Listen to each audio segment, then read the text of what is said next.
l'existence d'un État palestinien est fondée, c'est une revendication légitime que nous soutenons, bien évidemment.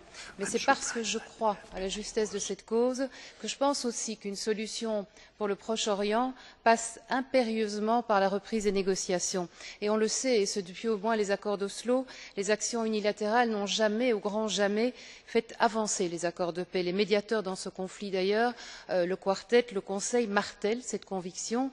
Lady Ashton rappelait hier encore au Caire que pour l'Union européenne, les négociations sont le moyen d'avancer et notre représentant du Conseil rappelait la même chose dans ses remarques liminaires. Alors j'entends certains de mes collègues, comme de nombreux États membres déjà, soutenir sans réserve et a priori cette initiative palestinienne. Ceci, jusqu'à ce jour, sans cadre, sans texte et sans balise sur la table. En d'autres termes, une sorte de chèque en blanc à une opération Palestine, Palestine unie, se dit en passant, qui ne correspond pas à la réalité sur le terrain, qui est faite de frères ennemis réconciliés, mais en façade seulement, pour faire court ici. Ce que je crains en réalité, c'est qu'une action unilatérale ne paralyse durablement les négociations en faisant disparaître tout espace de compromis et en gelant des lignes rouges non négociées, mais sur lesquelles les dirigeants palestiniens ne voudront plus, ne pourront plus bouger d'un iota, qu'elles ne se transforment en confrontation diplomatique stérile. C'est ce que rappelait récemment le ministre français des Affaires étrangères.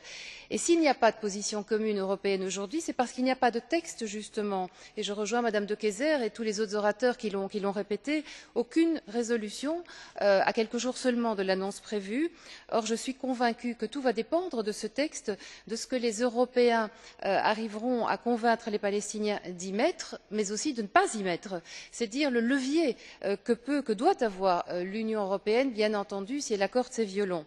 C'est dire aussi la difficulté et l'ambition de notre tâche ici. Alors, en l'état actuel des choses et sans rien sur la table, je ne puis qu'espérer que ce texte très tardif permette à l'Union européenne de jouer véritablement son rôle, parce que je crois à une solution two state, à une solution négociée, parce que je crois avant tout au dialogue. Je conclus, Monsieur le Président, un dialogue difficile, certes, et des conflits déchirants mais nécessaires, et notamment sur les implantations.